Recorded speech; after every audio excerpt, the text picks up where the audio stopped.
नाराज झालेत आज पदाचा राजीनामा देतात, नेमकी आपली मागणी काय आणि का नाराज झाले? हे बघा, नाराज होण्याचा प्रश्न नाही. मी धर्मवीर दिघे साहेबांचा शिष्य आहे आणि मी त्या ठिकाणी आज ज्यावेळी कळव्यामध्ये 50 वर्ष काम केलं, जिथे कोण शिवसेनेचं नाव घेत नव्हते, कोणाची हिंमत नव्हती, कोणाची मायावी आली नव्हती शिवसेनेचं नाव घ्यायचं, आणि तेव्हापासून मी लढतो. 1986 साली आताचे जेवढे आहेत ना त्यांना विचारा 1986 साली कोण उभं होतं इलेक्शनला, आणि राजेंद्र साप्ते उभा होता.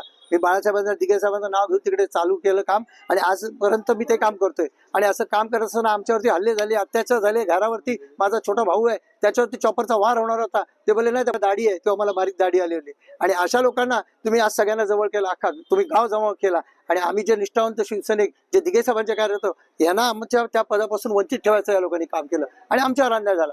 पण त्यावेळी युतीमध्ये तुम्ही तर एक सीट दिली, मग एक सीट मला देताना का? मागच्या वेळी पण तसंच झालं. आणि अशा पद्धतीने इथे जर असं झालं तर त्याच्यासाठी आम्ही या ठिकाणी म्हणून इथे आलो. कुठल्या प्रभागामधून आपण लढत होता आणि कुठल्या प्रभागामध्ये आणि कुणाला उमेदवारी दिली? हे बघा, 1997 पासून मी त्या ठिकाणी नगरसेवक आहे. सलग 4 वेळा निवडून आलो. 5व्या वेळी मला उमेदवारी त्या ठिकाणी बाजूच्या वॉर्डात सांगितलं तिकडे जा म्हणून, तिथे होतो. पुन्हा मी आलो, पक्षाने पुन्हा स्वीकृत करायचा प्रयत्न केला. उद्धव साहेबांनी स्वतः सांगितलं याला स्वीकृत करा. ठीक आहे, मला स्वीकृत केलं, संधी दिली, काम करायची संधी मिळाली. मी असं नाही बोलत की शिंदे साहेबांच्या म्हणजे आमचे मुख्य नेते शिंदे साहेब, एकनाथ शिंदे साहेबांच्या माध्यमातून त्यांनी आमची कामं ऐकली, सर्व केलं. खासदार शिंदे साहेब आहे, डॉक्टर, हे काम करतात. पण असं करत असताना मित्रपक्षाच्या म्हणजे भरीत जाऊन तुम्ही जर एखाद्या आपल्या त्या भागातल्या कार्यकर्त्याचं तिकीट कट होतं, त्यावेळी विचार करायला पाहिजे होता की राजेंद्र साप्तेला आपण का नाकारायचं, मग मला का नाकारलं.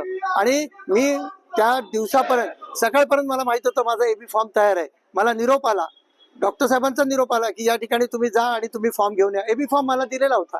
मग माझा एबी फॉर्म दिलेला तो पण माझा त्यावेळी म्हणजे स्थगित ठेवणार आणि दुसऱ्यांना उमेदवारी दिली. ठीक आहे, तुम्ही त्यांना उमेदवारी दिली, पण आमच्याशी चर्चा करायला पाहिजे. आणि तुम्ही सर्वे जर करता तर त्याच्यामध्ये मी कुठे कमी असेल तर त्यांनी मला सांगावं की राजेंद्र साप्ते कुठे कमी पडला. 50 वर्ष काम केलं, त्यावेळी तुम्हाला मी दिसलो नाही का? अहोरात्र काम केलं, रक्ताचं पाणी केलं, कुठलं शिबिर नाही केलं. त्यांनीच सांगावं कमी कुठलं काम शिवसेनेचं केलं नाही. आणि आपली पक्षांनी जरी उमेदवारी दिली नसेल, मला नगरसेवक पदामध्ये काय नाही, तर मला खुर्चीचा तर काय मोहन होता. ज्या ज्यावेळी माझी संधी होती हुकली, तरी मी पक्षाचं प्रामाणिकपणे काम केले, शिवसेनेचं मी काम करत होतो.